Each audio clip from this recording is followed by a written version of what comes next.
Hello, everybody. Welcome.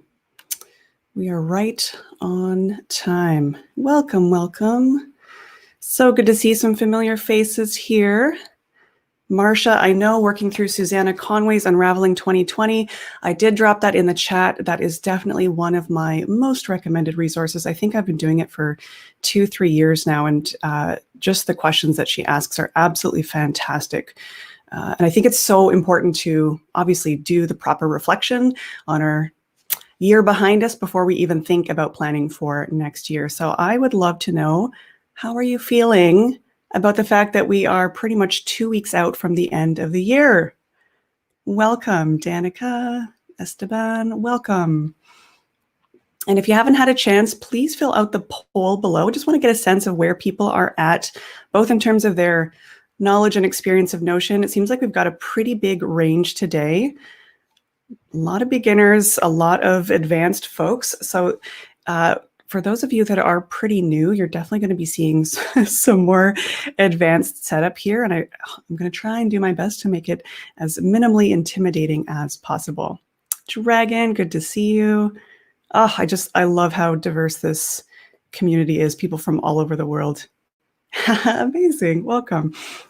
So we have more people that have used Notion for over a year. Pretty interesting, but it's a pretty even distribution. Very cool. What's the difference between beginner and advanced? Yeah, that's kind of interesting, right? Because people kind of have to self-assess. I suppose, how comfortable are you all with relational databases? Because I know my system is pretty heavily using these relations. Sounds like a lot of you already have a pretty good planning routine. Yes, it could use some improvement. And a lot of folks obviously interested in how we break up big projects into actionable steps, and specifically using Notion for planning. So before we dive into, I just want to acknowledge there's definitely a few folks whose resources I do rely on heavily, and people who I'll refer to a lot of their process. So again, Susanna Conway with her Unravel Your Year, and that is a free resource too. So it is up above in the chat.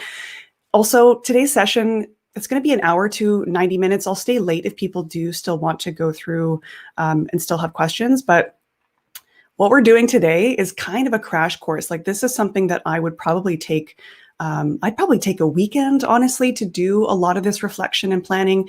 Also, we have to keep in mind that there's going to be people who are running their businesses in Notion. Some people are doing this for personal. Some of the planning that we're doing today, it's a little bit more geared at the personal planning, because I do think when we're talking about business planning, we're getting into like strategic objectives and, the team that's going to be helping you do this. So this is going to be a little bit more I wouldn't even just say personal, because obviously I'm a solo business owner, and you're going to be seeing pretty much everything behind the scenes in my own workspace. So we're definitely going to get very messy.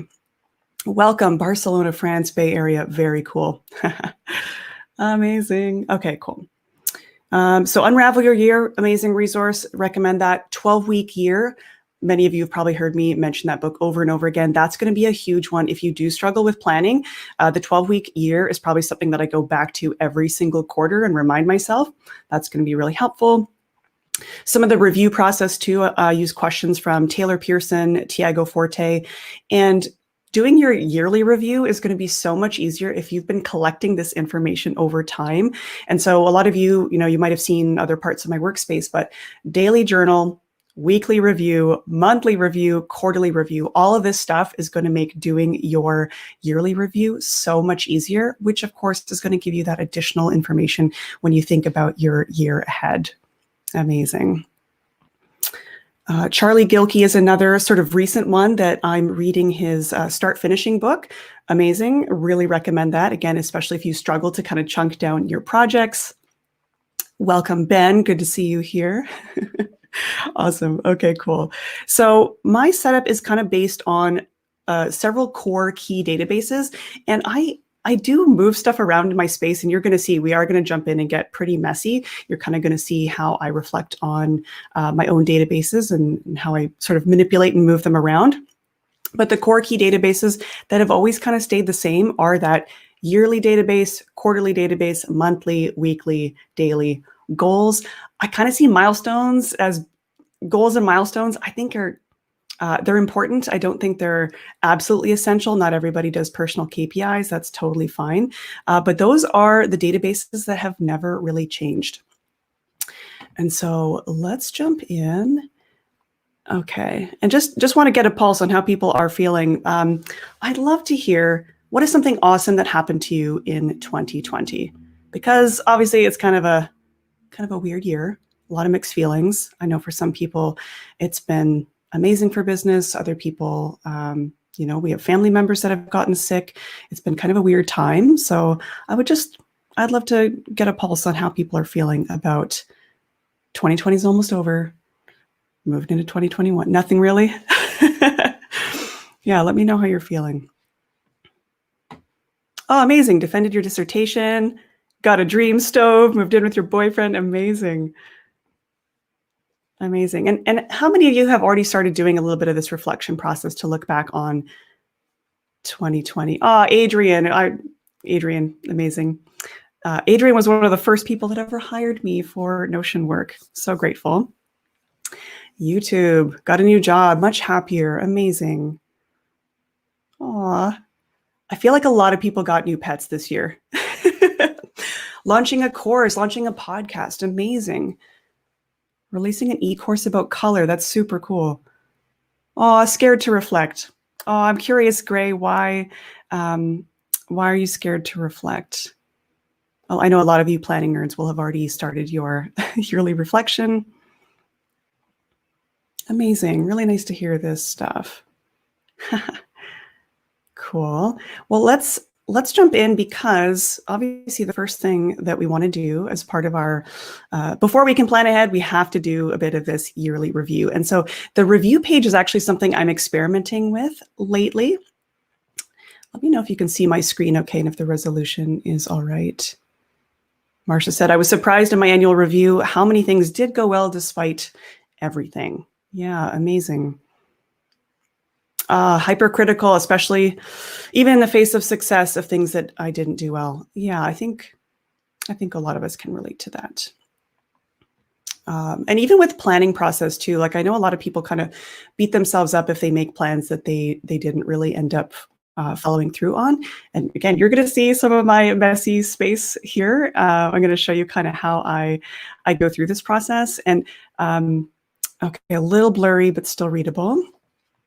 It's always a little bit tricky to get like the sizing and resolution. So what you're seeing is probably not going to be how I usually view it. I like to actually zoom out to 80% in my Notion space so I can see a lot more data.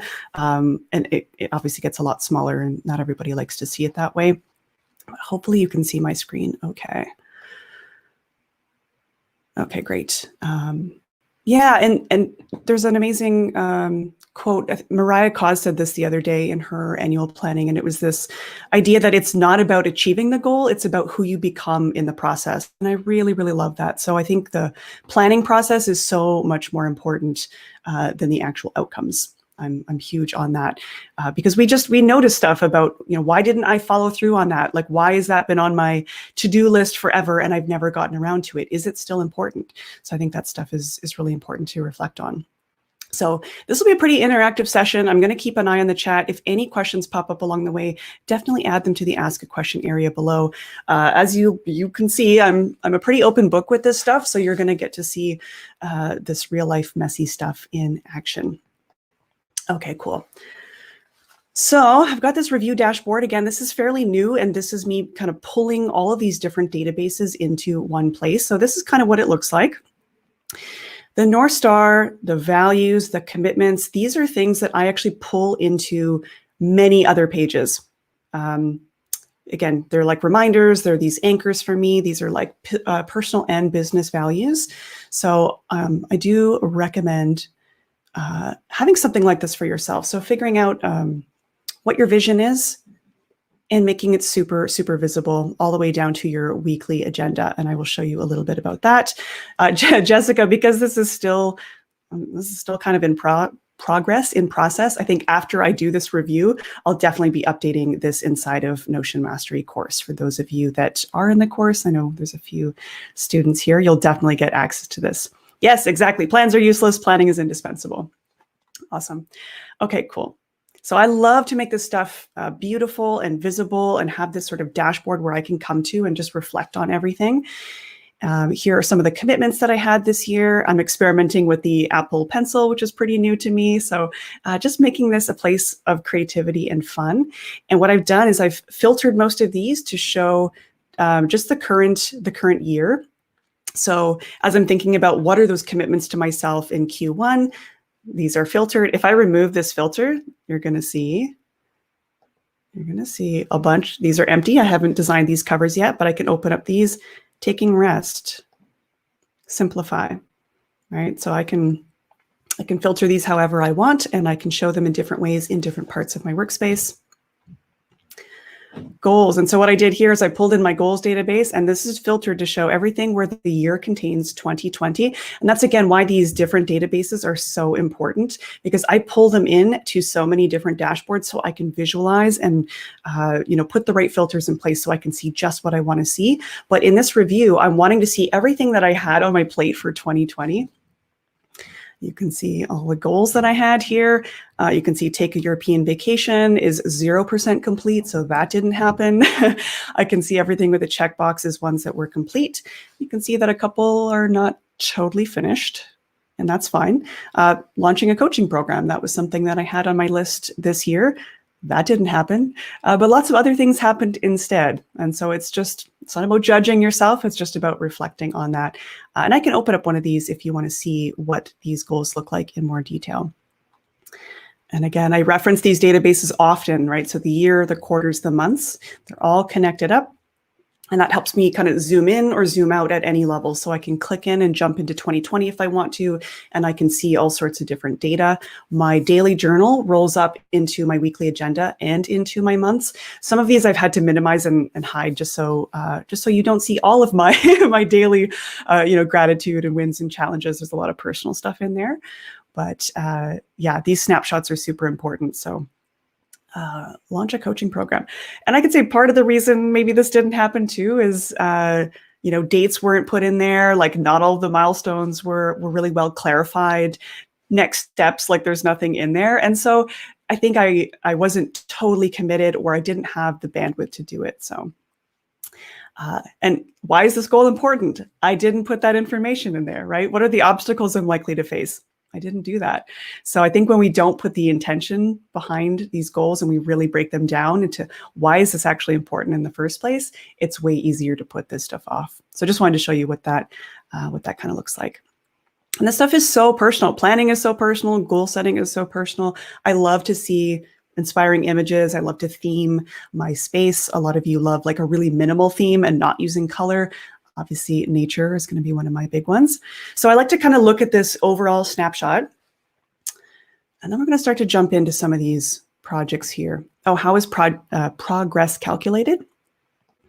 In this case, it's target and current. Sometimes the target can mean weeks. So maybe not in this case. Launching a coaching program is going to take more than a couple weeks. But that's something where I could say, let's say I think that would take 12 weeks to do. And I'm only like 1 week in, or like I've completed 1 week, or even it can be task-based. So maybe if you've got 12 milestones here, 10 milestones, this will totally adjust based on your properties here. Some people like to do this in a more automated fashion. I actually don't use a ton of formulas in my space. I know this probably sounds silly to some folks. I like to keep it simple. But yeah, this is kind of at 0 for the moment. So these can mean whatever you want them to mean. And that progress looks a little bit like this. Danny here is in the chat. I know there's lots of folks here that are way better at this stuff than I am. So I'm not going to get into too much of the nitty gritty of the progress because I don't think it's totally essential and necessary for getting your planning done. How did you make that solid purple block with the pages embedded within? Oh yeah, so that's just a toggle. I use a lot of keyboard shortcuts, so / toggle, and I can put text in here, and then I just give that a background color. And there we go. And you can put as many, databases inside of there and all that good stuff. So hopefully that clarifies. Okay. So as part of this review, let's jump in and look at some of these here. So again, I like to pull in all my projects, everything that I was working on. I think projects is kind of the anchor of any real Notion workspace. I know some people like to do their planning outside, but assuming if you're here and you're thinking about planning, you probably have your projects inside of Notion. So again, I filtered this by 2020 and just to look at like, what did I actually do this year? What are all the projects that I completed? And I'm like, holy crap, that was a lot. No wonder I felt very stretched thin. So this is again, just a quick snapshot for looking at this stuff. I'm like, oh yeah, I can look at, how many client projects did I have? I could sort this in different ways too and show a couple different views by energy, by type. I can look at, how many client projects, but I just like to give myself a bit of a snapshot before I move through. 2020 content. What content did I produce this year? Again, this is just filtered to show me everything that was published, created, or written after January 1st. And again, we're doing like super crash course here. I would honestly take a full weekend, if not 2 weekends, to just really sit in this and reflect on this. Grab your cup of coffee, your tea, or your wine, and really dig into some of the stuff because Susanna Conway's Unravel Your Year. The questions are amazing, and I often find I need 2 screens open. So I've got, her Unravel Your Year open, and then I've got my Notion pages over here, so I can look at the data as I'm sort of answering the questions. Because sometimes, again, we forget what we actually did throughout the year, and so I like to filter this here. Okay, let's look. Status is published, and I can sort this by descending or ascending. And so by going from ascending, I can be like, oh, wow, yeah, I forgot at the beginning of the year, that's what we did. I can scroll through, see all the tweets that I did, all the blog posts, the YouTube videos. And I was like, oh my gosh, 415 pieces of content in the year. That's pretty cool, right? So you can start to get some of these metrics. A lot of the properties are also hidden here. So obviously you're not seeing like the full picture, but what does Twitter and Instagram icon signify? So those are Twitter posts or Instagram posts. I probably won't be tracking those as much in the new year, but often I like to post some tweet storms, some Twitter content storms. So anytime you're producing a piece of content, if you're shipping a YouTube video and you're doing the work to create this content, take it that extra level and break up that content into a tweet storm, assuming that you're active on Twitter. Not everybody's going to be active on Twitter, but that's kind of an easy win, is to, to kind of repurpose, reuse that content. How have you achieved to hide the page name in the gallery view? Pretty much everything you can do with your databases is in properties. And so for a gallery, you can actually hide the title, believe it or not. Let me see if there was, I think you were talking about the commitments, right? Properties, yeah, you can unhide the name on a gallery view. Cool. So I like to, start to get a sense, like, what have I created this year? What projects did I bring into the world? How am I feeling about it? And then I start to look at the time-based databases. So again, you're seeing actual things here. So I'm curious, for those of you who are, planners, did you have a word of the year? And if so, I'd love to hear it if you're willing to share it. I do like to give myself a word of the year. So courage was my word this year, especially anyone else out there who is shipping YouTube videos definitely requires a little bit of courage. Alice had focus. Yep. Dare. Oh, I love that one. I love that. Really cool. Stay focused, simplify. Aha, I love that. And so as we move into 2021, try. Okay, I love it. Hey, look at that. One of my goals already popped up. Okay, so I'm going to open 2021 because this is where I've actually embedded the questions that Susanna Conway asks. I'm just going to close these up here. Cool. So these are the key questions that I've actually baked this into my yearly database. So whenever I say new year, these questions are baked into there and I can start to reflect on that. But again, I like to, these journal entries are great and these questions are really great. Obviously I have to update these to 2020, but I do like to look through my Notion data before I actually start to answer some of these questions, just to remind myself how I felt about those things. And so obviously I would need to update these. So yeah, thinking about what went really well, what surprised you. I'd love to hear what surprised us in 2020. I think there was probably a ton of surprises. Thanks for coming, Caro. What are you most proud of accomplishing? Right, I shipped a course. I hired a new coach to help me deliver that course. What challenged me in 2020? Probably taking on too many projects. There's lots of, if you're anything like me and you love your work and you get excited about what you're doing, it can be really easy to take on too many projects. So that's definitely something that challenged me. Favorite days, moments, or experiences. Now, for me, I will go through my daily journal.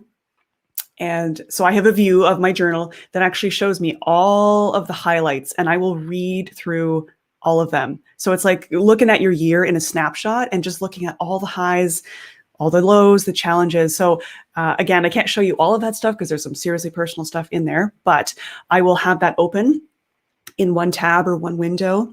And can you share these reflection prompts, Marie? Yes. I mean, they are baked into my planning templates, which you can grab. But actually, Susanna Conway's resource is going to be the best place. Like, these are honestly just taken from Susanna Conway.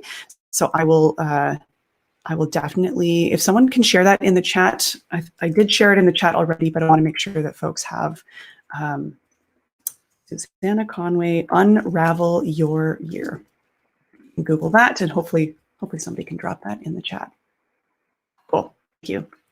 That's free and such an amazing resource. And honestly, this is just the tip of the iceberg. There's so many other wonderful questions in there. Thank you so much, Marcia.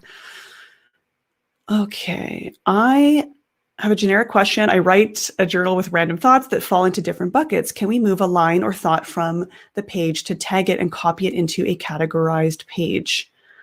I think I might have to see a little bit more about what you're thinking, but I have a master tag database. So you could certainly tag your journal entries with a topic. I think that would actually be a really wise idea. And of course, Notion has their sort of built-in backlinks as well. So if you @mention a topic or @mention a page and you go to that page, you're going to see all of the articles that you've referenced in there. So hopefully that helps. Perfect. Thank you for sharing that, Unravel. And again, honestly, take a weekend to go through this. Take this weekend if you can, and really spend some time answering these questions, because the more time that you give these questions, the easier it's going to be for you to actually map out what you want to do next year. Because there's so many opportunities here, right? To look at what were some of the fears that held you back. These sorts of things that challenged me are now going to become parts of things that I set as goals, right? Like one of my goals for earlier this year was around reducing my client load, right? Like I was stretched too thin. I had taken on too many client projects. So the things that challenge you this year can just be data for what you want to do next year. Okay, cool.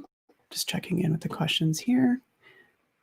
Someone was asking, Sarah, what is milestones a lookup from? So it depends on where we're looking, but milestones is pulled from each goal is a relation or has relation to milestones. And so I think you might have been referring to my month that pulls in those milestones through a lookup. We can dig more into the actually setting up goals and milestones, because we're actually going to go through that and set up a few test ones. Do you have a journal template? What prompts do you use? I do have a journal. Do you mean a Notion, like a freely available template?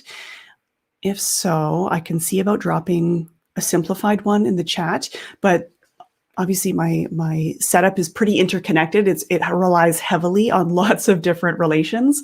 And so it's not easy to just share one of the templates without sharing the whole thing. But I'll see what I can do about dropping something in the chat. My journal doesn't have a ton of prompts.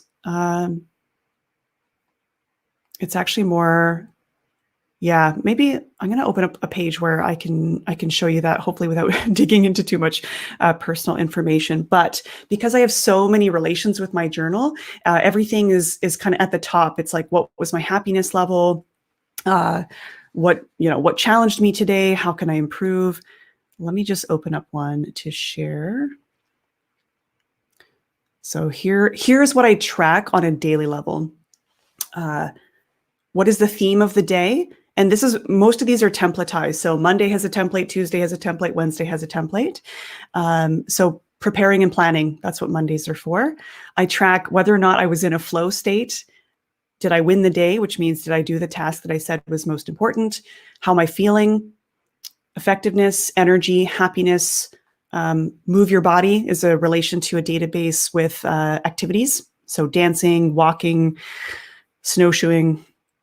I connect up to my knowledge hub. So what courses did I do today? What knowledge did I consume? What articles did I consume? What am I grateful for? What wins did I have today? What challenged me? How could I improve today? And some of these over time, I've now moved those into their own databases. So for example, I have an improvement database, which I'll actually show you as well, because over time, now that I do this stuff on a daily journal level, I can actually see what are the little messages to myself, like what are the little ways that I can improve that I keep, posting over and over and over again, and I can see which ones are really important to work into my 2020 goals. So these are the most important questions to ask yourself to reflect on 2020. I love this one too. What do you wish you'd been recognized for? That's, I think, is such an interesting question. And the idea with this too is once you've answered these questions, you start to do a bit more forecasting. What do you actually want to have happen in 2021?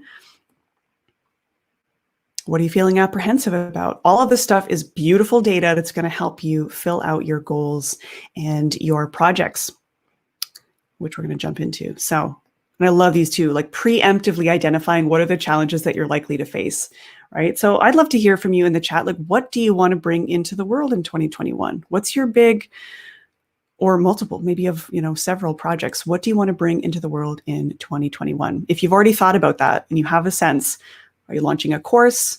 Are you starting a YouTube channel? What are you doing?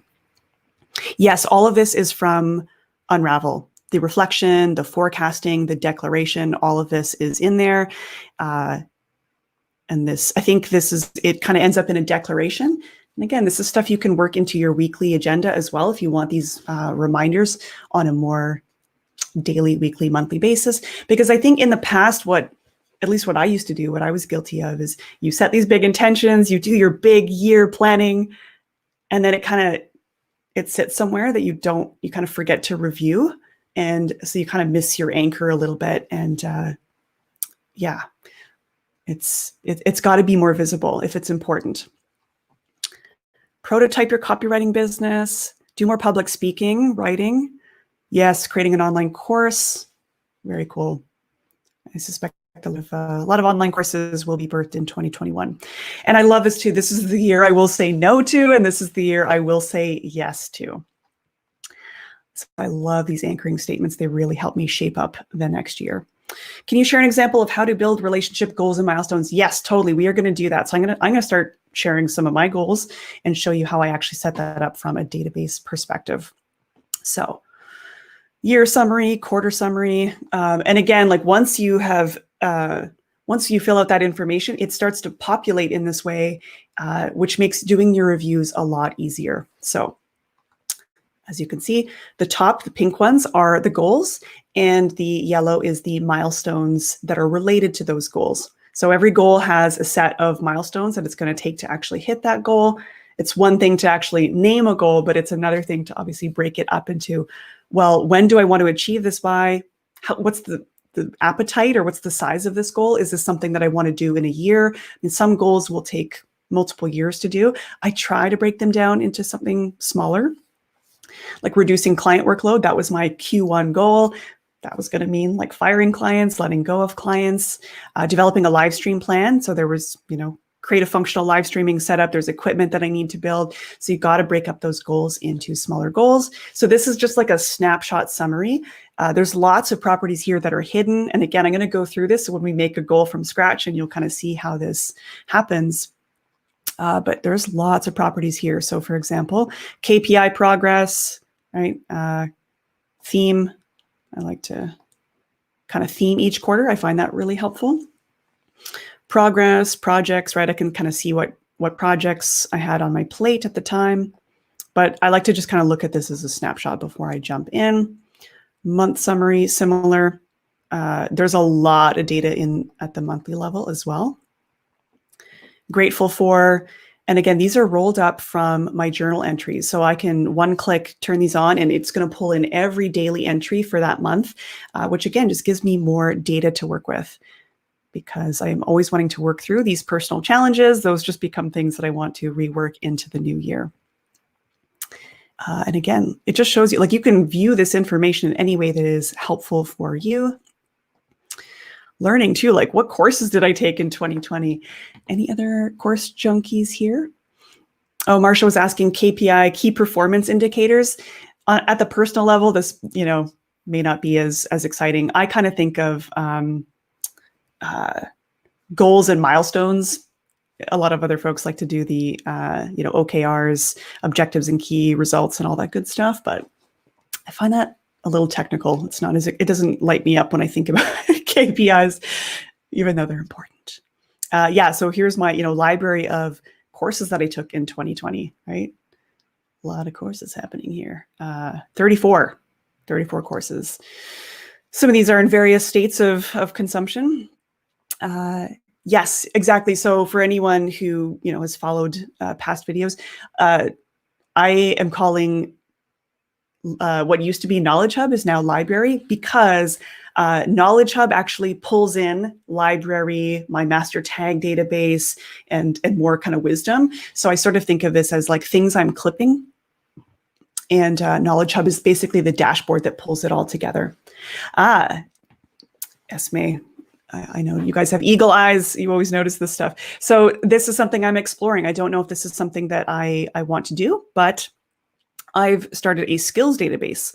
And so it's not like there's not a ton of properties here. I'm just kind of exploring and seeing if I want to do this, but thinking of these more as what are the skills that I want to develop and I want to work on. So dancing is something that I've wanted to improve. I think I'm a terrible dancer. I signed up for steezy.co. And it's just virtual dance classes of any kind. It's hilarious. And so that's something that I've been exploring. So when you think of things too, from like, what skills do I want to develop? Then I can look at, well, trying to, make sure that the courses that I am signing up for are related to the skills that I want to learn. And same with books that I'm reading. Like there's, lots of us have many, many books on our plate, but sometimes things get moved to the back burner because I'm like, you know what, that's not really the skill that I'm working on right now. I can move that to the back burner and let's focus on what's most important. Why do you have a month both as the name and as a dropdown? Not sure. Not sure which one you're referring to, Marina. When you say the month both as the name and as a dropdown, it could be. So you can't do Kanban view by a relation, and so sometimes I will have an additional property. So sometimes you might see duplicate properties, and that's usually just because there's times where I just want to view something in a board view. That's really the only reason. Okay, I'm just going to dip into these questions here. What is the filter set in order to show both these in this order? I think I might have missed when you were asking about that, Gray. What is the filter set in order to show both of these in this order? Can you clarify that, Gray? How do you pull info from two different databases into the board view? So that is because there's a relation in here. I think you're talking about this one here, right? So what I'm doing here is I am showing the goals relation and the milestones roll up, right? So when you have relations, you can start to pull in whatever beautiful data you want to see. And I use the icons to just kind of help me visually separate those. you showed both goals and steps to the goals. Yes, exactly. This is just a summary of that, just over time too, just to see. Again, this is just me kind of reviewing my snapshot, and then we can go in and start to look at our planning. Unravel PDF seems to be broken. Oh, that's such a bummer. Okay, thank you for sharing that PDF, Barbara. Okay, cool. And so again, some of these dashboards are still kind of, I like to move the databases around, which is super easy, right? So if I want to, duplicate any of these, I can just hit Command D, duplicate that, and drag that. Oh, I want that to appear in weekly. Cool. And so I often will manipulate and move my databases around to make sure I'm kind of seeing only what I want to see at a given snapshot. And so planning for me is kind of the big picture overview. Everything is here, the North Star, the values, commitments, all of that good stuff. And then I can start to dip into at a time level. Okay, so you've seen some of these pieces. You've seen the goals. Just a second here. Okay, cool. Okay, you've seen the goals. You've seen the commitments, the quarters. And this is where we start to get into, okay, well, how do we actually start setting this up for 2021, right? So I can either do this at the yearly level. I can jump into my 2021 and I can start assigning things projects. I can do this at the quarterly level. Now, I tend to always think of things in terms of quarters because we just can't plan that far out in advance. The human brain just can't kind of process that far in advance. So I tend to only do a quarter at a time. So I plan out the big rocks, like the big projects that I want to get done in the year, or again, just those big goals. But then I kind of zoom out a little bit and I say, okay, like what's actually feasible in the next quarter and what needs to happen in the first quarter of the year such that the bigger goals are more likely to happen. And so you can see here, I actually have this is kind of the same information, but it's shown in different ways. I can show at the quarterly level. So for example, these milestones are a roll-up that is pulling from the goals here. Or I can show it like this, once it's been broken up month by month. Right? So December, lunch and coaching program, that didn't happen. And then these are all the milestones needed to complete there. And so I rely heavily on those core relations with a couple of roll-ups as well, so that I can pull in, like this progress is a roll-up from the goal property. So I can just get a sense of where things are at. And then again, I can start to look at this data in different ways. I can see it in a snapshot view. I can see it in a reflection view. And then I can start to say, okay, let's set up a new quarter. And so here I've got my new months that are pretty empty, right? I haven't done this planning yet. So I just have a couple things set up here, but this is what it looks like when it's empty. Goals, milestones, projects, weeks, and I can start to map out what the next 3 months are going to look like. What are the projects that I want to pull in and work on, which again, I can either do up here, right? I can pull in and say, okay, YouTube channel, that one for sure. I can go through and do it that way, or I can also filter it from here. This actually should be filtered. So this month,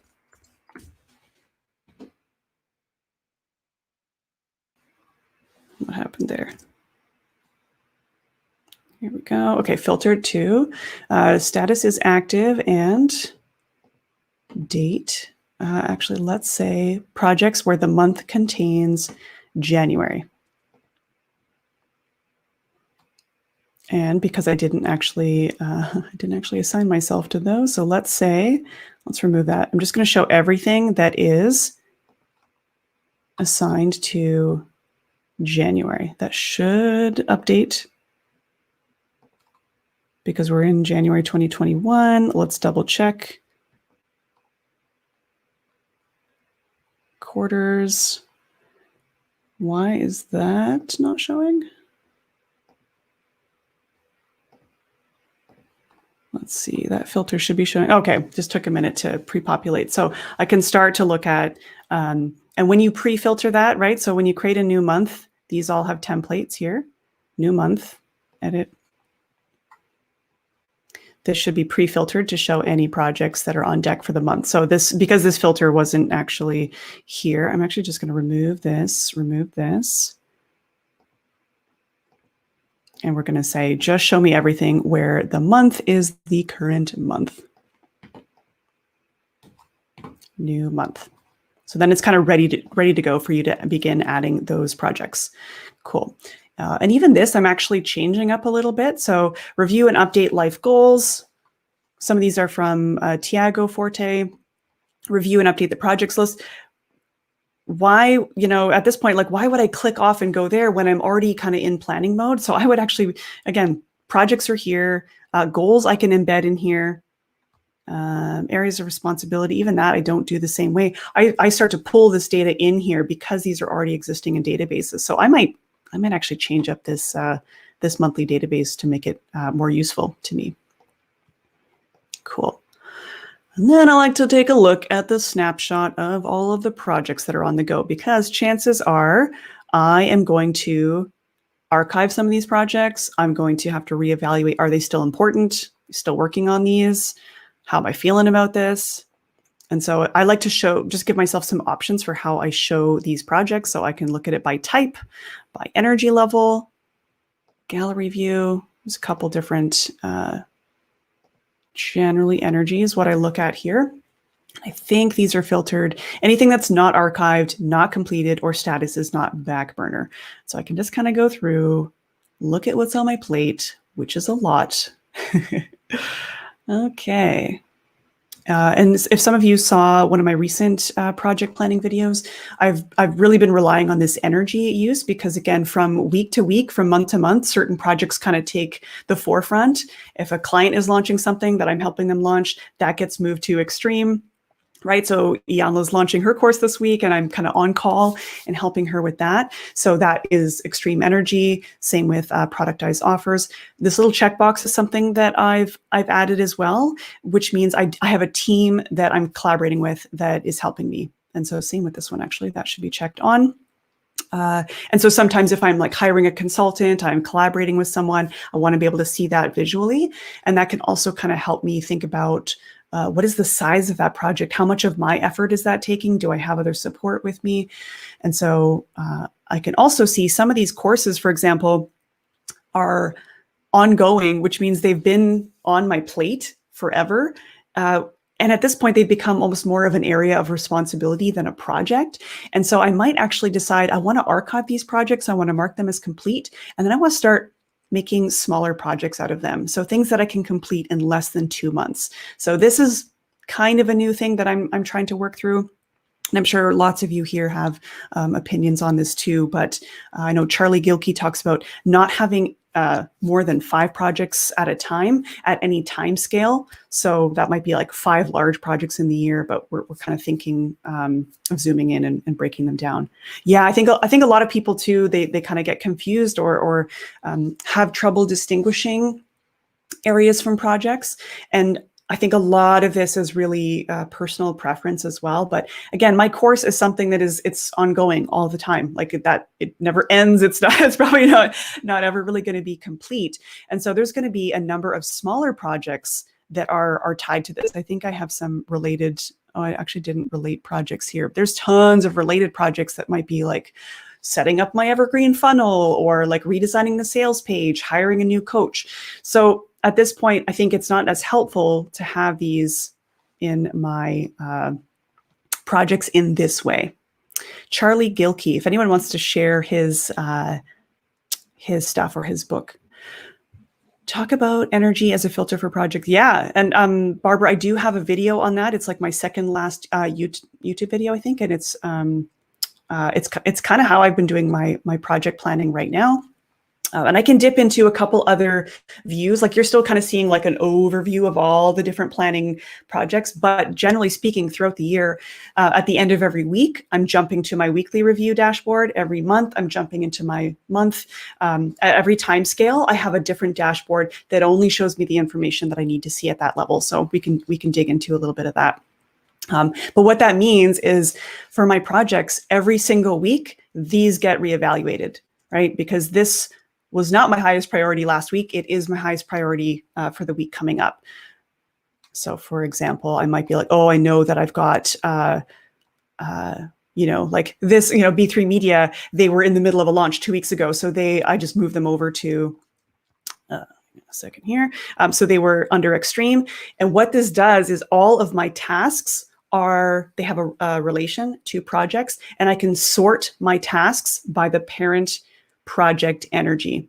So I can also, if I want to, hide anything that is idle in my task library. So I can say, show me all tasks where the project energy is not idle. And that way, again, you can like clean up your views. You can like really only show me projects that are extreme and high, or show me tasks where the project level is extreme and high, because I don't want to see any of the other clutter right now. I just need to see what's most important. So that's kind of how I think about it. And honestly, that's been a change I've made in the last 3-4 months. Love it. Definitely keeping that. Hope that's helpful. I know I've got too many projects, Alice. Don't judge me. I know.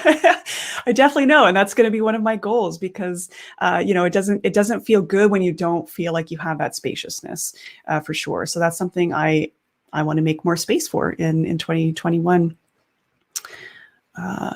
Curious how you made uneven column widths. Oh yeah, you can make, you can adjust your columns any which way you like, as long as you've got your column set up. I get so many questions about how to put databases inside of columns. You have to make your columns first. So I'm just going to show you.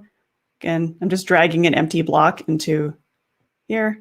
And so you can actually see there's 3 columns here. Then you can drag and move your databases into columns. Little pro tip that will save you a crap ton of time. So, okay, cool. Hopefully that answers your question. Okay. So yeah, breaking things down to the project level. I think energy is super important. One thing I'm probably going to add is size. So like, what is the appetite? What is the size? Is this a chunk? Is this an initiative? Like, how big are we talking about here too? Because I think bringing it back to Charlie Gilkey's like only 5 projects, there's many of these projects have very, very different time requirements, not just energy requirements and focus requirements, how many hours of my time. So ideally, like you should not be working on 5 extremely important projects at the same time. So by identifying different sizes as well, and again, if I have help with a project as well, maybe that takes up less of my time. So there are some new properties that I might want to adjust in here and say, again, I haven't used that yet. I put that in there because I think it's something that I definitely want to adjust. When do you determine a task to become? Oh, if anything that has more than 2 steps is a project. Yeah, for me, I guess I think of projects should certainly, I think, take less than 2 months. Yeah, anything that is more than a couple steps is a project. I think that is like the one thing that most of us are guilty of. I have certainly been guilty of that. Where you put something on, put a task down. And if you see like a task has been in your list for several days, weeks, and is just not getting done, it's probably because you haven't broken it up into small enough steps. So if it takes less than 5 minutes, I won't put it on my to-do list. I will just do it. Any getting things done fans here, that's a huge one. Break it down to like stupidly small, and you're more likely to get it done. I too also have a lot of, I don't think I have my tasks in this particular, I guess I do here. I think I've probably filtered this out. All right, so I've got my tasks in here. And I have a lot of task templates. And so let's open up an essential task. So when I click a new task and I click on essential, it automatically fills out these properties. So how many Pomodoros does it take? How much effort is it going to take? And effort is like focus. How much brain power is this actually going to take to do? I had somebody ask me on Twitter, they were like, what would you do with a task that takes like 20 Pomodoros? And I was like, that is definitely not a task. Like no task should take more than a couple of Pomodoros. At that point, it's definitely a project for sure. So yeah, if anything that takes more than this, we're kind of pushing it over here. If something is going to take that many Pomodoros and that much focus, it is probably a project. Yeah. Yep. Project is a group of tasks that are too big to keep in your head at once. That's great. Sorry, just catching up on the chat here. My approach to icons. Do you have some kind of icon set template? A lot of folks ask about my icon set. It's just Notion minimal icons. You can Google that. And I do have some.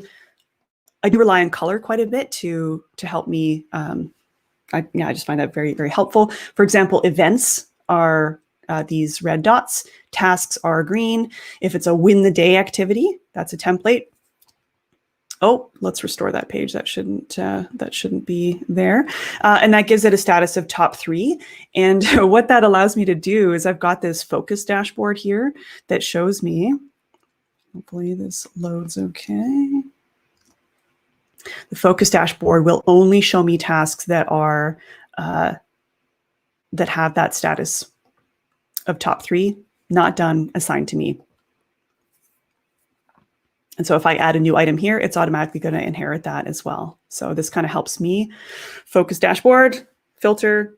Like I heavily rely on these filters to just show me what I need to see when I want to see it. So what I want to see at a month view when I'm like doing a monthly review is very different than what I want to see when I'm at a week view or at a yearly view. So again, in the year, there's like a ton of databases, a ton of goals and all that good stuff. So I'm able to, zoom out and see what I want to see and then zoom in. You can use toggles to help yourself. I often like to see all the databases at once when I'm doing this kind of planning. I know for other people, they're like, holy crap, that's really overwhelming. Like I like to tuck things into toggles. It's totally, totally personal preference. It's whatever. Like that is the beauty of Notion. I say this over and over again. Like that's whatever works for your brain. I would love to have an entire class on how to set up my icon game. I can't figure out how to quickly and easily get them up there.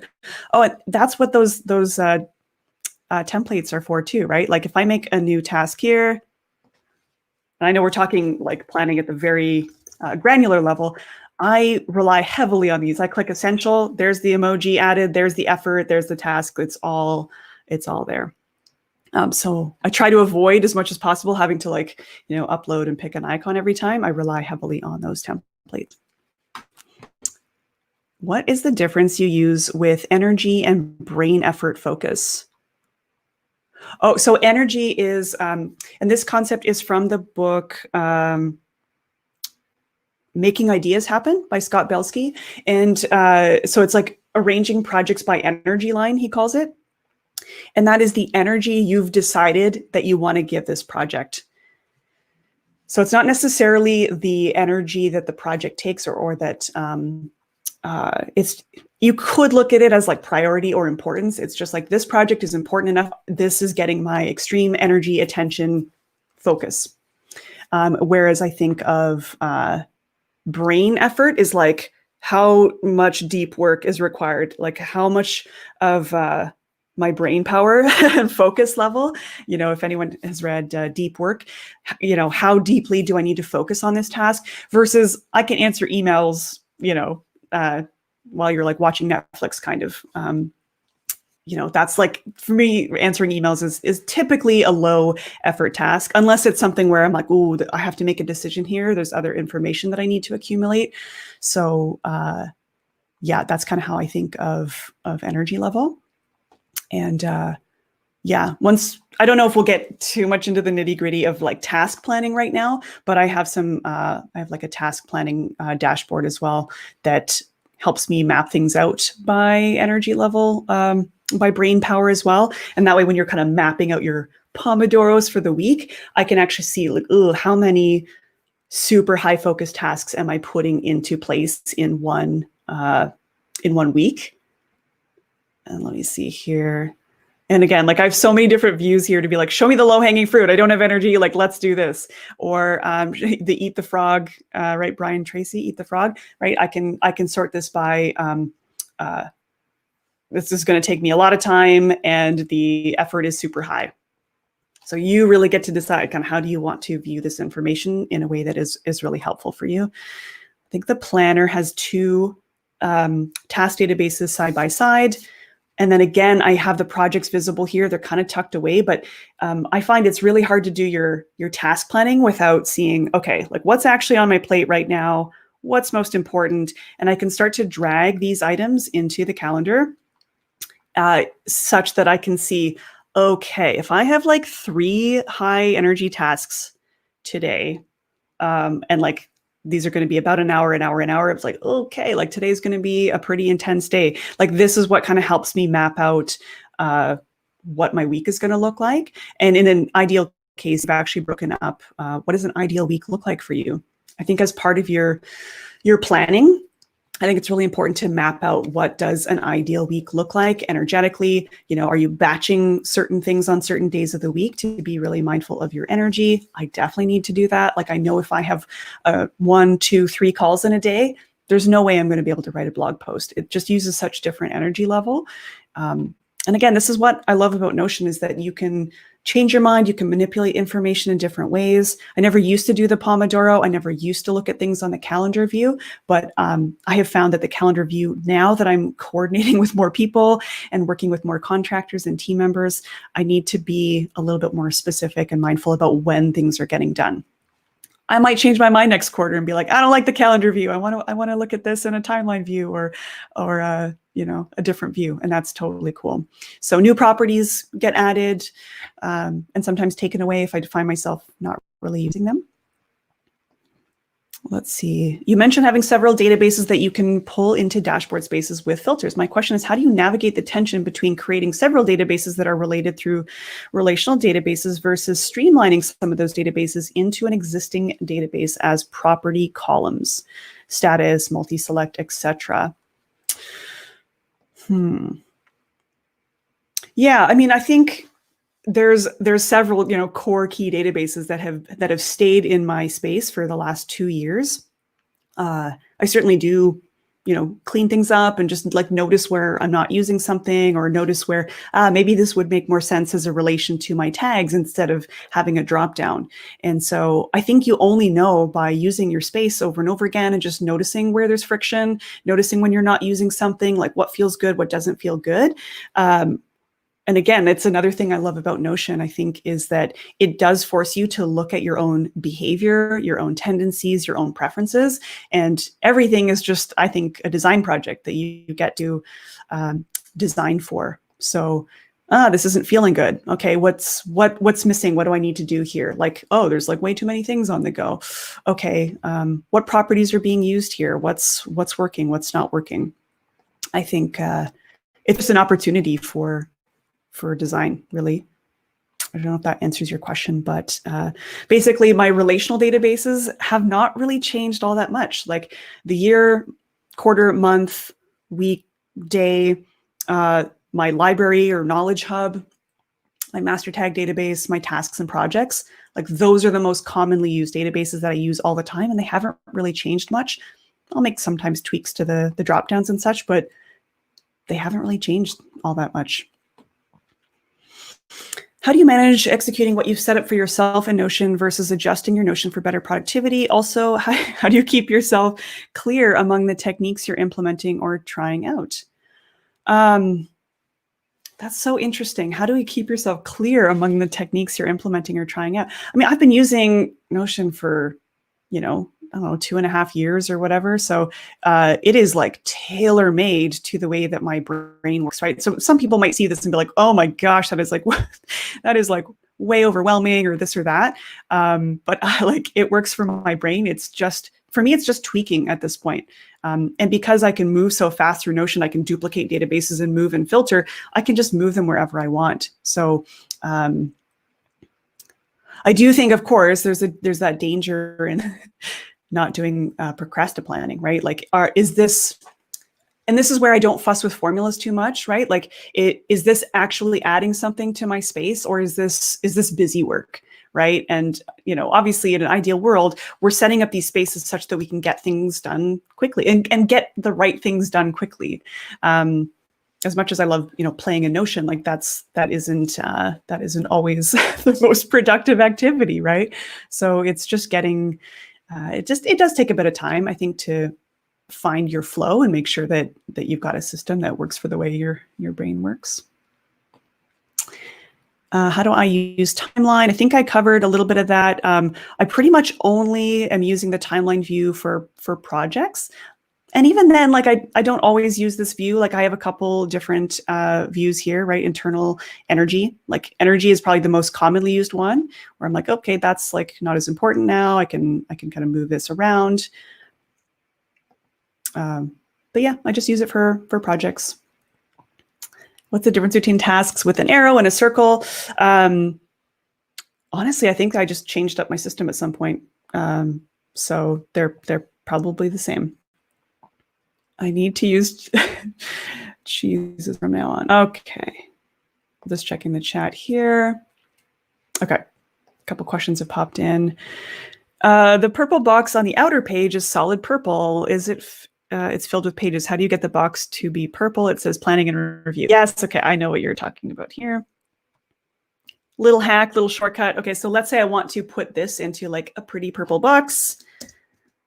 Purple box. I don't even think I should put that in there. Let's do this. Great. Give this a purple background.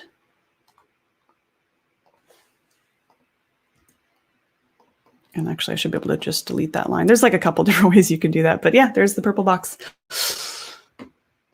Hope that helps. Okay. What's a win the day activity? One of your top tasks?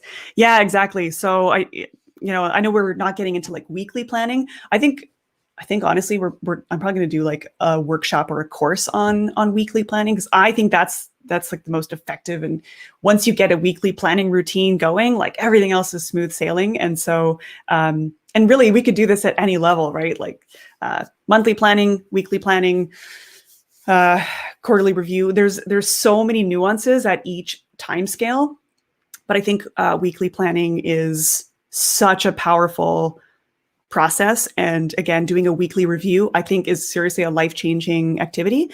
So I know we can't necessarily get into the nitty-gritty here, but I try to have every week has no more than, say, three like epic tasks that need to get done, 3 like win the day activities. And so every day there's usually like one main activity, like what is the one thing, if nothing else, that I have to get done today.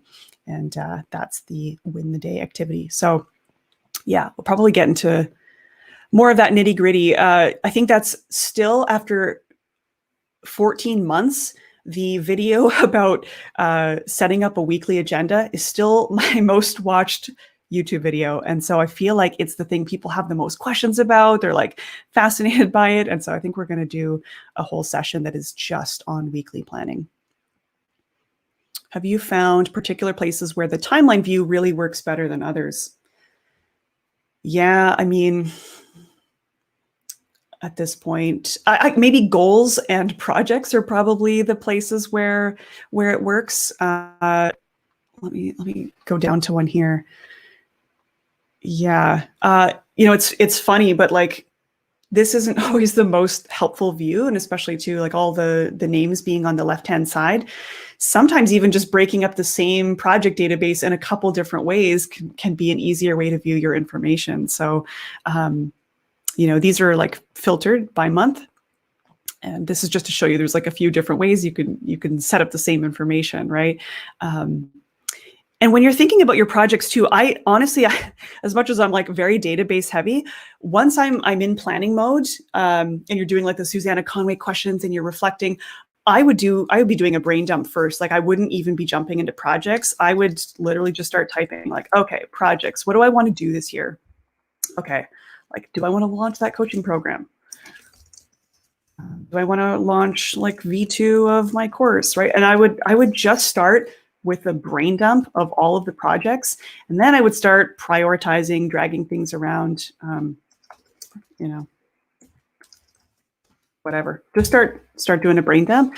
And then once you start looking at your time, your availability, and your goals, you can start to be like, okay, yeah, like that's definitely going to happen in January.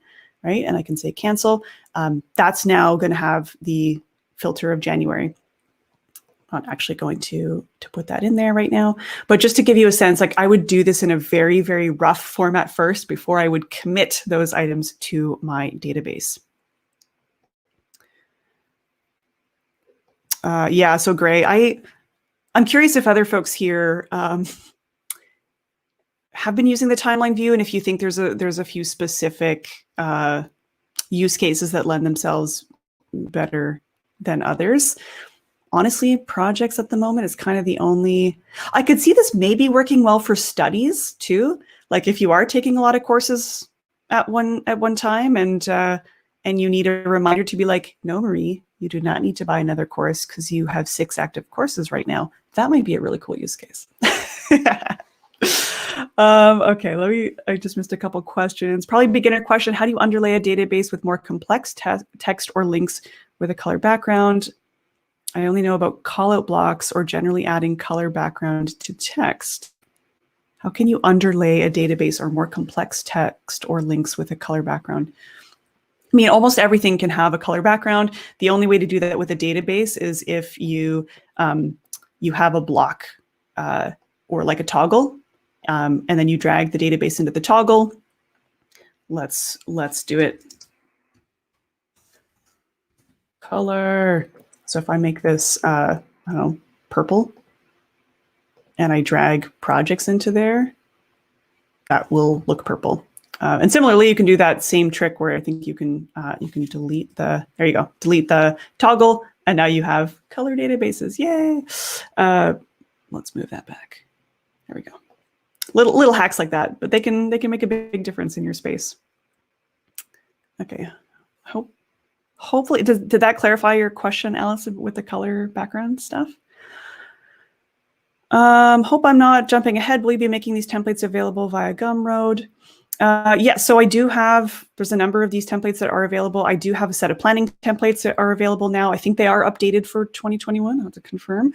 Anyone that buys my planning templates or my all-in-one template, the all-in-one has like almost every single other database that is in my space. It's like a close replica.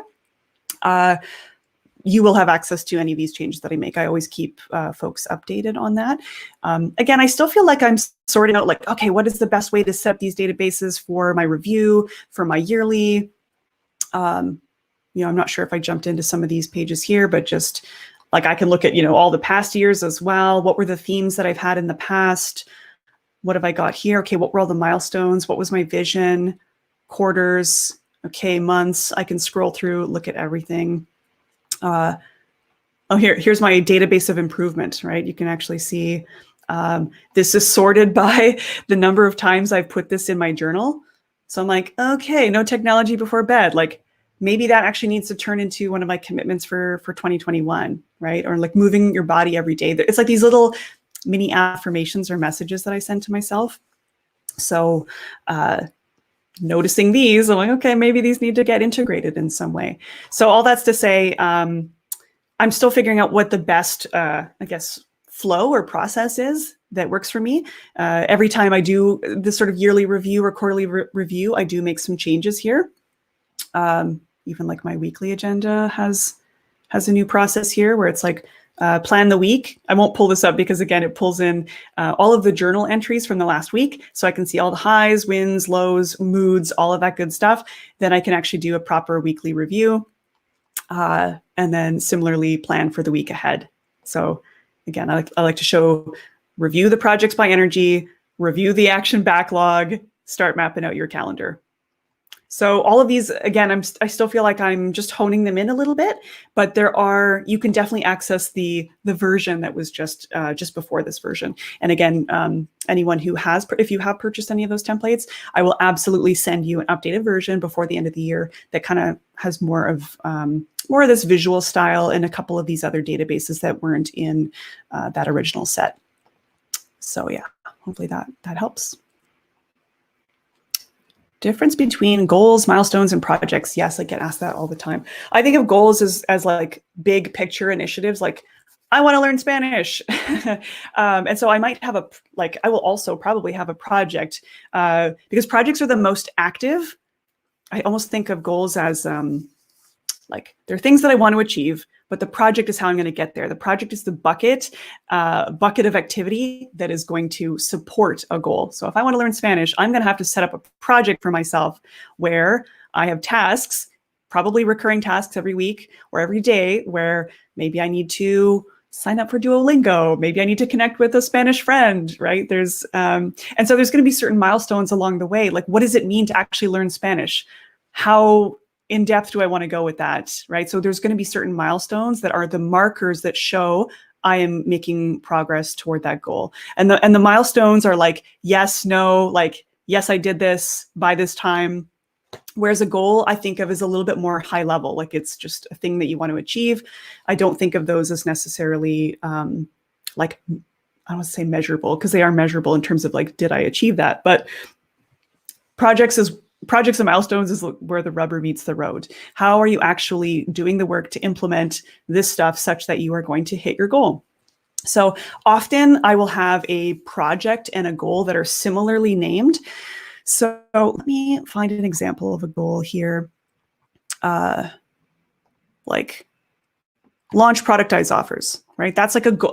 My goal was to launch this course this year. I've launched it in the past. I wanted to relaunch it this year. I can see like, oh, the last time I did this was May 2019, hopefully December 2020, making that available. And so the milestones as part of that are, can I enroll 10 students and can I redesign the sales page? There's actually a few more milestones in there. So productized offers is the project that supports that. So I'm tracking different things at a goal level, like target and current and challenges and whatever. But at the project level, that's where I can collaborate with Kai. I can pull in any articles that I'm reading, next actions are in here, related projects are in here. So they all kind of connect, but I think of a project as almost like a bucket that supports the milestones, and the milestones are in support of a goal. So it's kind of like a trickle down effect. So projects are just very action oriented. Hopefully that makes sense. Trying to think of any others that might be. All right, so the project is Zone 0. That's like the name of it. And it's in support of launching a coaching program. So if that's the name of the coaching program, and those are the milestones, what are the next steps that actually support those milestones? So the steps should really be, again, those like smaller Pomodoro pieces. And maybe this didn't happen because I didn't map out any next steps for myself. So hopefully that helps. What is the mood view in the actions dashboard? I love how you guys have those eagle eyes. Okay. Okay, so let me actually, yeah, this is a decent one to show.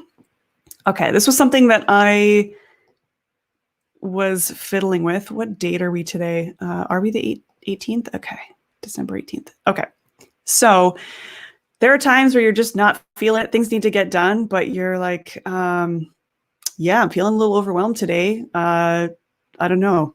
So I'm coming in today. Let's say, oh, I'm just feeling like overextended or overwhelmed. Let's just put that in there. Then I have this my database of feelings, which is connected to my daily journal. Now this is a board view that's showing me all the recommendations. And it's not about getting focused. You'll notice it says, take a deep breath, go for a walk, do a dance workout with Steezy, fill out your gratitude journal, drink water, and delegate. Like, you know, if I'm feeling overwhelmed, doing more work and just hustling more is actually probably not the best move. I need to get out and go for a walk. And so these are just these little reminders. If I want to work based on mood, this is just kind of a neat way to do that. One thing I could do is if I'm feeling, I think it was, and this was inspired by Ben Issenman. I'm not sure if he's here today. Let's say I'm feeling inspired. Here's another one. Write a new article, record a new video, brainstorm and ideate. So these are activities that you can do that are like higher intensity, maybe they take more focus. And so you can make this up for yourself, right? What this is doing, affirmation is not empty. So let me just show you what this looks like. This is what it looks like when I open it up, right? Underlying emotion, journal, those are all the days that I put overwhelmed in in my journal. That's 34 entries total. And I've been doing my daily journal for like 2 years now. So 34 times I've used the word overwhelmed. And this is, to someone's previous question, this is some of the reason why sometimes I will use a database instead of a dropdown, because I can actually give more information and data to this feeling, this property. If I just used a drop-down property in those journals, I wouldn't be able to give extra context to this or use these interesting dashboards in this way. So what I did is I have templates. This is like super nerdy. I know we're like, this is maybe a bit of a rabbit hole, but I have a couple of templates for these feelings where if the underlying emotion is fear or whatever, I'm going to have different recommendations kind of ready to go in the template. And this is like super nerdy. Okay, just checking the chat. Yeah, I used my 3 words list in my roll up to show my board view of how the year had gone. Yes, like there's so much fun stuff in the feelings database. Now that I've been doing that for, a year of referencing this database, I can very quickly see how many times in 2020 did I use this word? What was my word of the year? Like how many times did I use like excited or stoked or inspired or whatever? I can see all of that data, which can then help me, with my planning in the future. So how can I actually take steps to reduce my overwhelm? I need to let go of certain projects. I need to improve my boundaries. That's why I'm taking the Healthy Boundaries for Kind People program and stuff like that. So all of this stuff is just data. I'm not using it to judge myself. It's just a place to be more mindful about what we need more of and what we need less of. Cool. Yeah, I know. And again, for anyone that might be maybe just starting with Notion, like this is, 2.5 years of just like playing, tweaking, and kind of hacking my brain a little bit, like how can I make this stuff more, how can I make myself more effective? I think here's like, process dashboard. Some of you might have seen like older versions of this. This is a lot cleaner now, right? So I've just over time, it's like always the same key databases, but they just get manipulated and moved in different ways that make it easier for me to follow through on the stuff that matters. So, and again, I never used to have these different dashboards at the yearly, quarterly, monthly level, but now it's becoming more helpful to me. Okay, like financial goals as well. Like that's something to consider. I think I've hidden some of that right here, but setting up some quarterly financial goals. Like what are you going to have to do to meet your financial goals for the year? So I have a lot of that information in there. This was taken from Charlie Gilkey too. Like when you're thinking about projects that you want to do at the quarterly level, these tend to be some of those verbs. I really do recommend that book, Start Finishing. When I want to do a new quarterly review, I can just click on this. That'll open up a new page and I can be like, okay, that's Q1 of 2021. These questions are from Taylor Pearson that are geared at like a quarterly reflection. Relationships, what went well. And then again, I can pull in my quarters here. So I have the place to review it while I'm answering these questions. And once that's done, I can literally drag that into the quarter and we're good to go. We're done. Now I can move on to 2021, right? So it's just like, it's taken time to design what is the workflow such that I'm not having to like click around, bounce around, like, it's like, get me everything that I need in one place so that I can do the work there and be done with it. It takes time. It just takes time to figure out what is your ideal flow. So hopefully that helps. How do you automate the fact that adding inspired automatically makes the card pop up on the feeling gallery? It's actually, there's no formula there, believe it or not, Fanny. And I feel like I will record a YouTube video about that one to go into more detail because it's pretty nerdy and nuanced. So I'm gonna make a note of that. Okay, cool.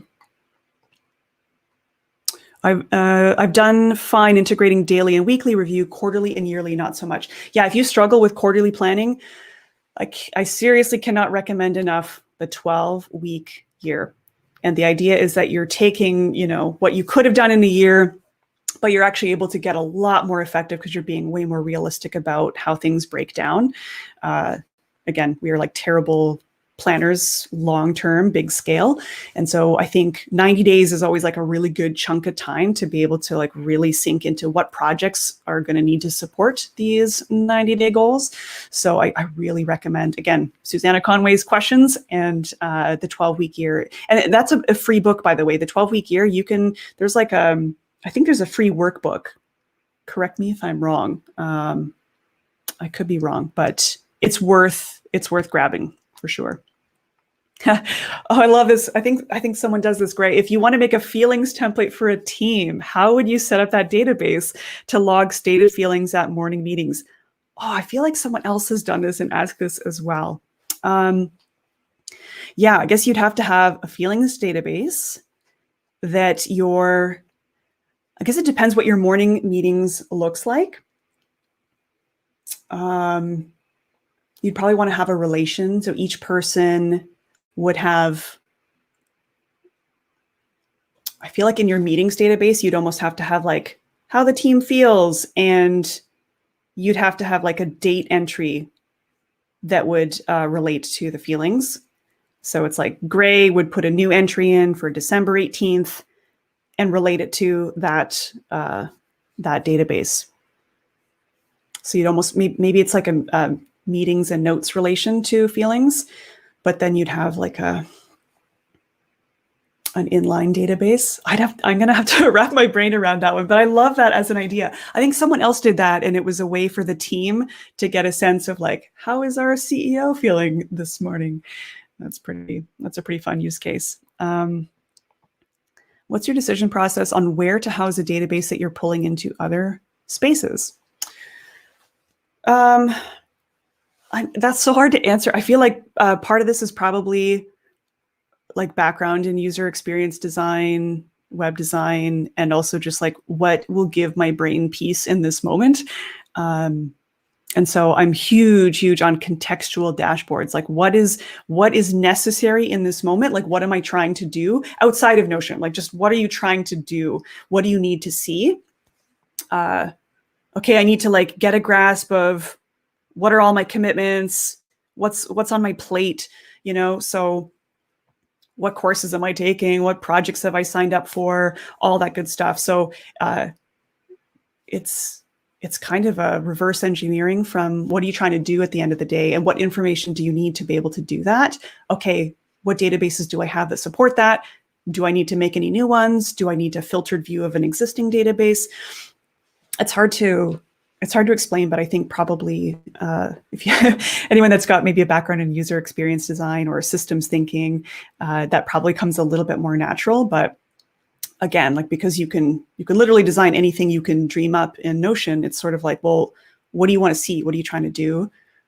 Start from kind of first principles. Like why are you doing this? What do you want to do? And that's why I'm often experimenting with some of these dashboards and databases, right? Like what's the most important thing that I need to see in this moment? What's going to be helpful, right? Like sometimes I want to separate ongoing projects from the rest of the projects too, because that helps my brain. Other people might find that really overwhelming. Tasks by project. Yeah, I'm often experimenting even in my own dashboards to be like, is this the most helpful way to see this? Okay, I'm going to try this out for a couple of weeks. If it doesn't work, I'll make some tweaks to it. I hope that answers. I think you would need another standalone feelings entries database. Yeah, right. Where dates are not unique within the data. Yes, exactly. Feelings has to be one database, and you'd have to have like a dates entries that would be separate. Interesting. Is there anything else that you guys want me to dig into? Any databases you're curious about? More process? Again, like even like an hour and 90 minutes we're kind of not even scratching the surface of what a real like true planning process would look like. And so I know when did you start planning at this level? Okay, I will share that. I love the term chaos monkey. I feel like that has been my way of being for most of my life, like just a tornado of chaos and kind of going with the flow and just like flying by the seat of my pants. And so I have had to rely on planning in order to function as a human. And so I would say it's something that I've kind of, I don't know, like obsessively studied, because I was like, please help me. Like there must be a better way to do this.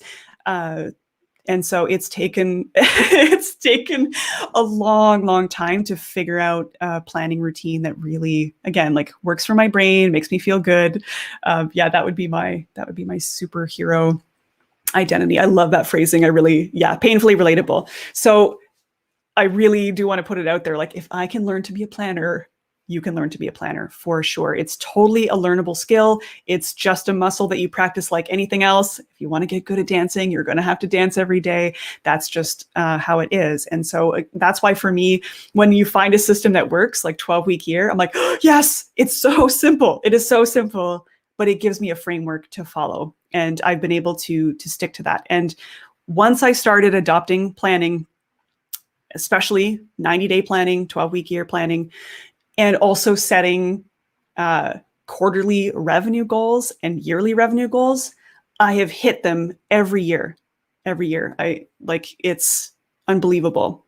And again, it's just that process, even just putting the intention into the thinking about what you want. It is so much more helpful than kind of flying by the seat of your pants and seeing what happens. That doesn't mean there isn't like tons of room for serendipity in my business, but it's like, what are the things that you know for sure that you want to have happen? Get those in your calendar, because if they are not in your calendar, they literally do not exist and they're not going to happen. And then the new shiny comes along and I'm like, yes, I want to collaborate with Alice. Yes, I want to do that. And so it does take a bit of time, I think, to like understand your own capacity. And we have to remember too, again, planning, it's not about how we adhere to the plan. It's about the process that we go through.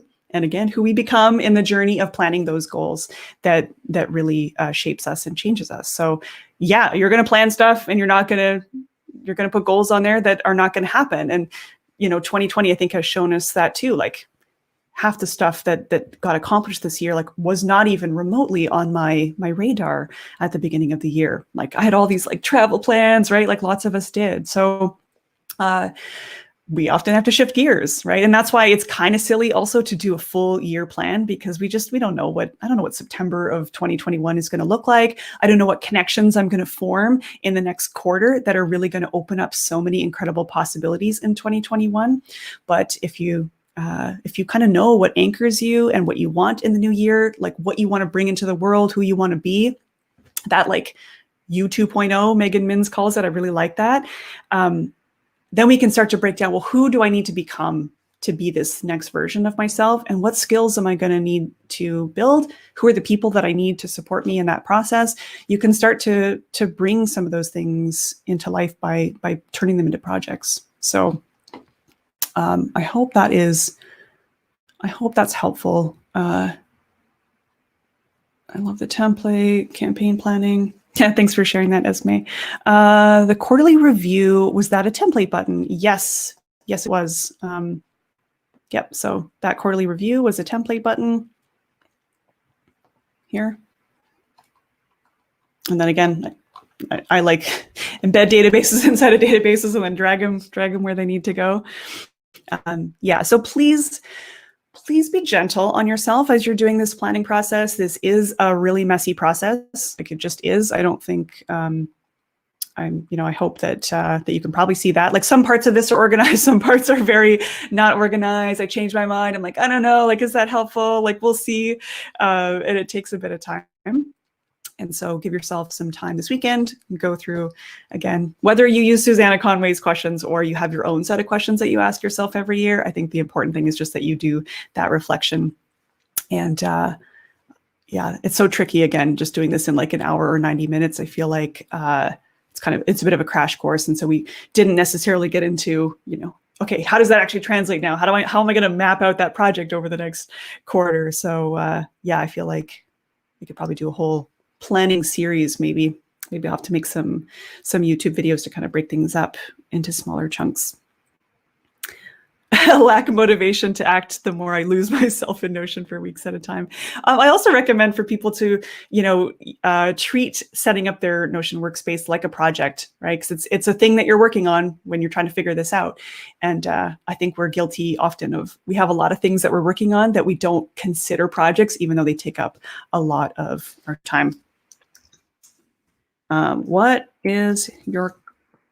What's your call? I mean, that's my personal YouTube link. You can probably Google Marie Poulin Notion and you will find me. But yeah, treat this like a project, right? Like setting up your planning routine. Notice what works. Notice what questions kind of confront you. Figure out your word of the year. Oh yeah, I need to figure that out. So courage was my year for 2020.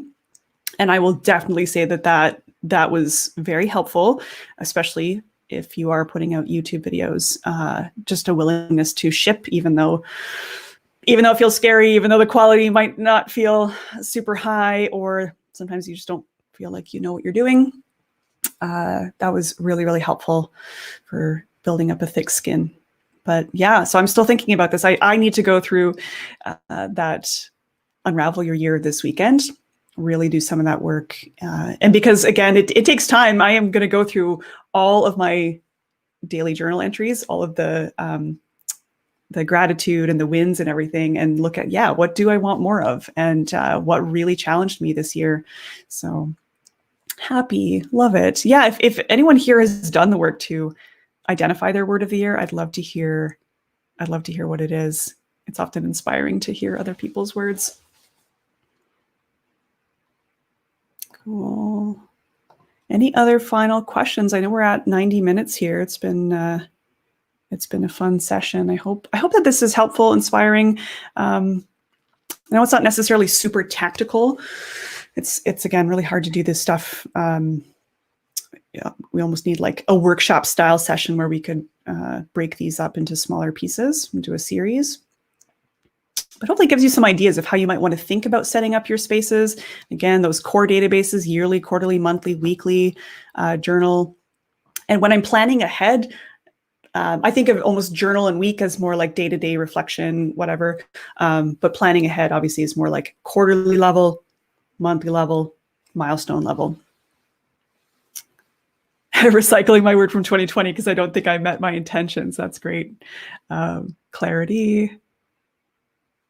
What word is that exactly to find you? Oh yeah, so Lucia, that is from Unravel Your Year. She actually, like in the process that she takes you through. Let me jump in, open up the year. I think at the end, to describe 2020 in 3 words, I think you end up declaring a word for yourself. Again, like this is a very distilled version. There's like so many incredible questions in that Susanna Conway PDF. So there is, I think one of the first questions she asks is, if you had a word for 2020, how did it serve you? How do you feel about it? So rotten trash fire. Wow, that's very extreme. Transition, yes. Cool. Yeah, maybe I'll do a series on this then, Gail. I think you're right. I think that would make a lot of sense as a series. Clarity, rotten trash fire. That cracks me up. Another question that just popped in. How do you maintain to plan with all the uncertainty that is going on right now? Such a great question. You can only plan for what you can control, right? There was lots of things that were on my plan that did not happen this year. That's okay. Again, it's just the process of planning that helps you identify what you want, right? Like my course was a big focus of this year. I was like, I want to create an excellent course. I want this to be awesome. I want this to be next level. Who do I need to work with to make that happen? That's within my control. But there's lots of things that were on the plan that I couldn't control. So often if I'm feeling this sort of like everything is uncertain, I just zoom out 1 or 2 levels. And that might be, again, like looking at my vision. Like let's anchor in to my vision, right? Educational leadership, aligned team, daymaker, giving back. And then There's some very personal stuff in here of like, what is my 3-year vision, the vision that excites me, inspires me, and guides me, because this is something that, like, regardless of what happens, will always be an anchor for you, right? You can always anchor into what is most important to you if you know what your values are, right? I want to give back 20% of my time and revenue to underserved communities through donation to resources, scholarships, and mentorships. Like, that's a thing I can sit in regardless of what happens in 2021. That's just a thing that's really important. So I always try to anchor into what are the values that are guiding me at the end of the day? What's your why? You know, like the Simon Sinek, what is your why? And when you know that, I feel like you can adapt to any plan. So, and commitments, right? Like, commitments are a thing. I love how Tara McMullen talks about, I think she calls it a commitment blueprint, right? It's this, goals are like future focused, right? There's like things I want to do someday that I'm working toward. Commitments are a thing I can start doing now, today, things I can be fiercely committed to, anchor into, acknowledge that. Like, if I'm saying moving my body every day is important, even if in some tiny capacity, if it's like just walking around the block or whatever. And if these are visible and they're in a place, like every weekly agenda, if they're embedded at the top, make it visible on your dashboards to remind yourself, right? These are things I can do now. This is what I can control. I can be brave. I can commit to making people's day better. Those are things I can commit to, regardless of whether my projects get complete or whatever. So this is most important. Anchoring into what's most important. Everything else is supplementary. There's fully acknowledged. I'm not, I'm an ambitious person. I have lots of things on my plate that I want to do. And I know they're not all going to get done, because as new information comes in, as new connections get formed, you're like, you know what? I thought that was important last month, but now with this new information, I actually want to shift gears a little bit. And that's totally fine. That's totally fine. So I just, plan what I can plan for and let go of any sort of expectation. And I've just learned to be a little bit more gentle on myself. And I think we could all use a little bit more compassion this year. It's been a tough year. So even for those of us that are doing really, really well this year, there's lots of people that are really, really struggling. And so I think we could all use a little bit more compassion, both for others and for ourselves. It's been kind of an interesting year that way. I'm just checking in on the chat. Yes, Commitment Blueprint is another amazing resource from Tara McMullen.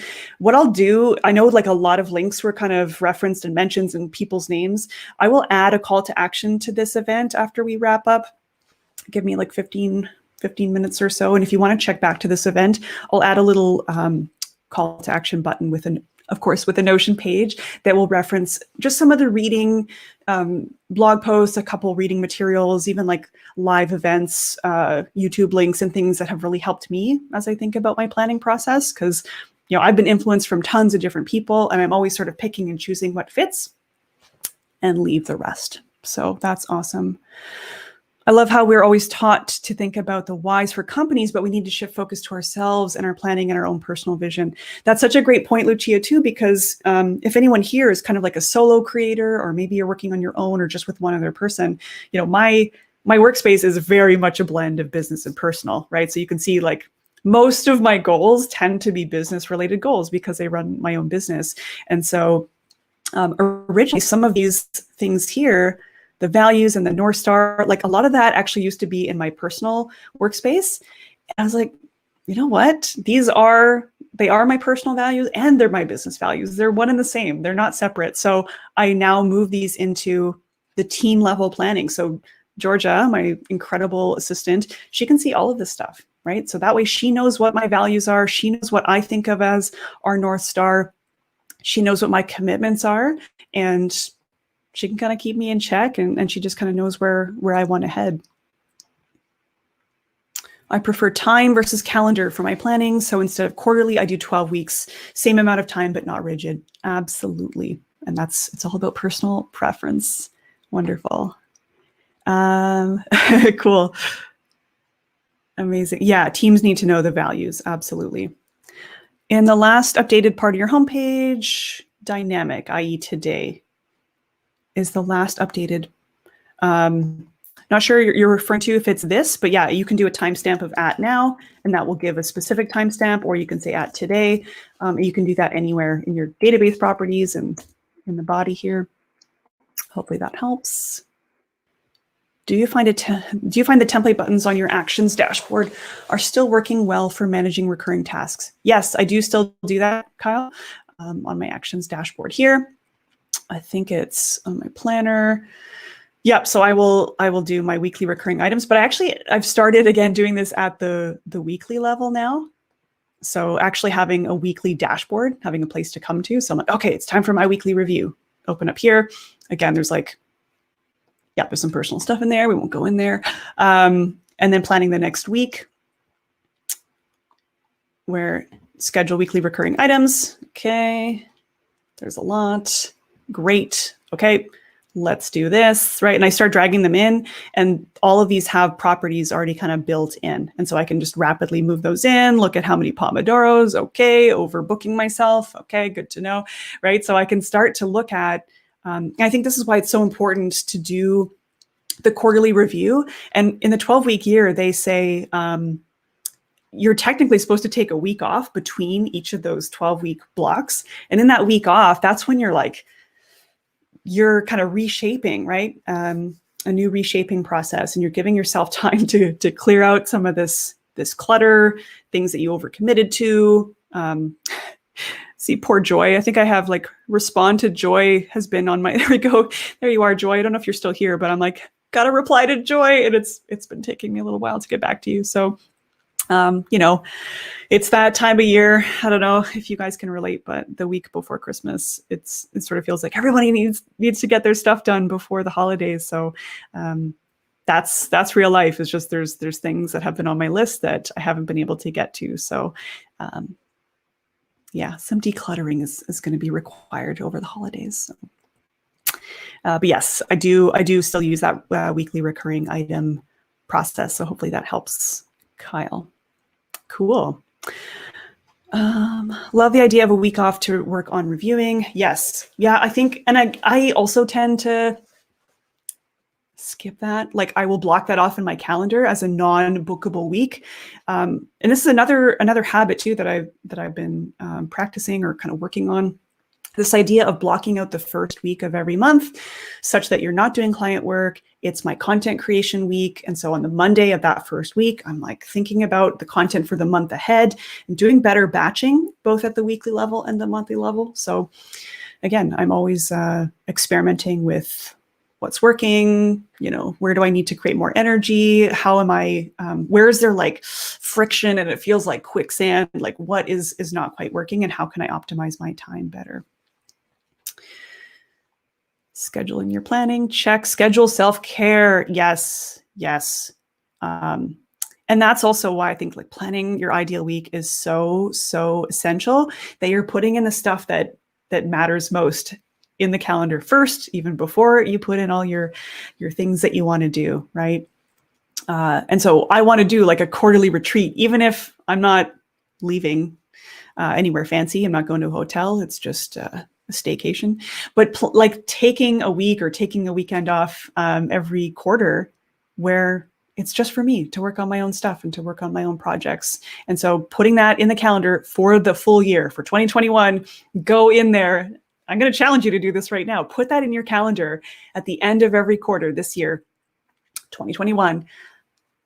Block off a week in your calendar that's not bookable. Kyle, I know. I think I blew my own mind when I realized that you can actually keep those properties, all the Pomodoro and all that stuff. Oh man, so time saving. Anyway, cool. Jumping around a bit there, but yeah. So hopefully that helps. This is not an overnight process. This is a muscle to practice, and everyone's at a different level with Notion, different level with planning. So please be patient with yourself in this process.